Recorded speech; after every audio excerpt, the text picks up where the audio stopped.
The next question is from Jabir Haruna from Nigeria. I am a police officer. Is it allowed for a public officer to accept gratification and gifts from public which one does not demand for? Another question from Anonymous India but living in Dubai. If anyone accepts bribe for some years and he then repents and makes tawbah, how can he refund or compensate as he has collected money from too many people by doing fraud? Brother Jabir has asked a question that if he gets gratification or without demanding some gifts as a police officer, then is it accepted or not?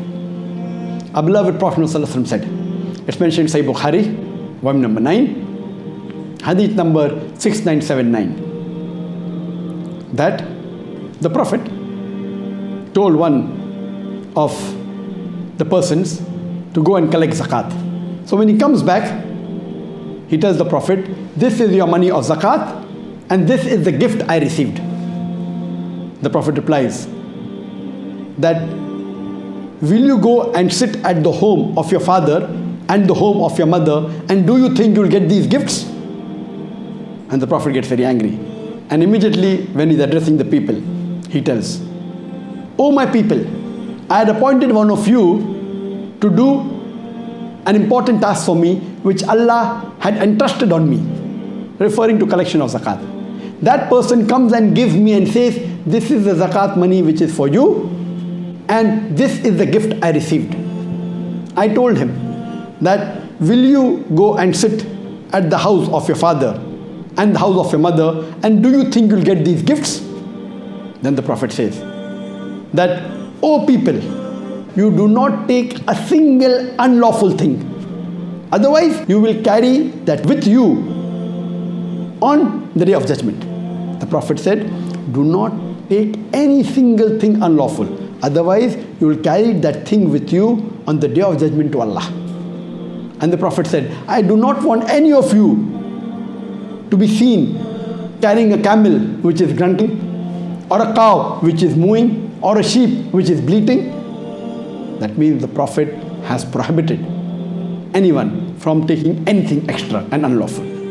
It's further mentioned in the hadith of Sunan Abu Dawud, volume number 3, hadith number 2943, that the Prophet said that the person who we employ for administrative work, and when we give him provision, if he takes anything besides that, it is gulul, meaning embezzlement, meaning fraud, meaning bribery.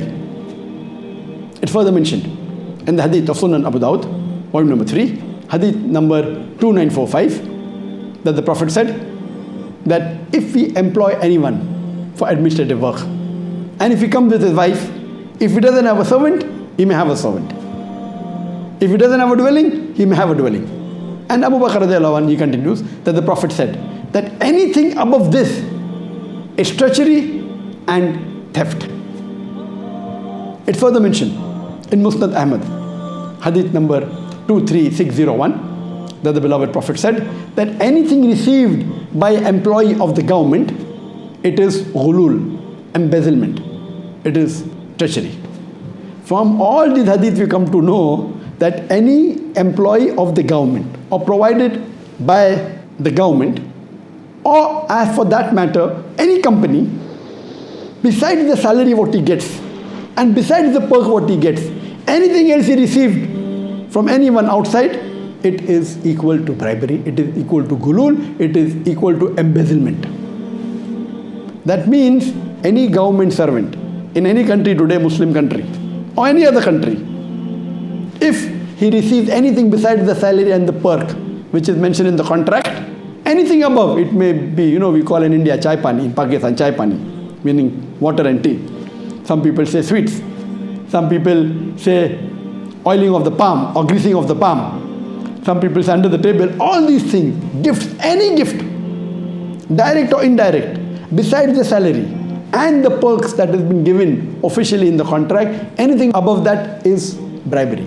So as far as the first question is concerned, asked by the brother in Nigeria, if you are a police officer or working at any post of the government, besides your salary and the perks that is given by the government, anything else is counted as bribery. As for matter of fact, if a person is working on a high post or any post in a private company as a manager of the company, he's getting his salary, he's getting his perks, he's getting his allowance. Above that, if any of the clients give him any gift, a watch or anything else, this is counted as bribery according to the beloved Prophet Muhammad. It is counted as gulul, embezzlement. Regarding the second question, a similar question that is asked by Anonymous India, that if anyone accepts bribe for some years and he repents and makes tawbah, how can he refund or compensate as he's collected money from too many people by doing this fraud? And as you know that bribery is the 32nd major sin in the book of Al-Kabair by Imam al-Dhahabi. Amongst the major sins, Imam al-Dhahabi lists bribery as number 32. It's mentioned in the glorious Quran in Surah Baqarah chapter number 2 verse number 188, that use not your wealth as bait for judges in order to eat other people's wealth. It's mentioned in Jami' Tirmidhi, hadith number 1337, that the beloved Prophet Muhammad said that anyone who gives bribe or anyone who takes bribe, Allah's messenger has cursed them. So bribing is a major sin. If someone now wants to repent and do tawbah, what can he do? For doing tawbah, there are 5 requirements. Number 1, he should agree what he's doing is wrong. Number 2, he should stop it immediately. Number 3, he should repent and ask for forgiveness. Number 4, he should not do it again. And number 5, if possible, he should undo it.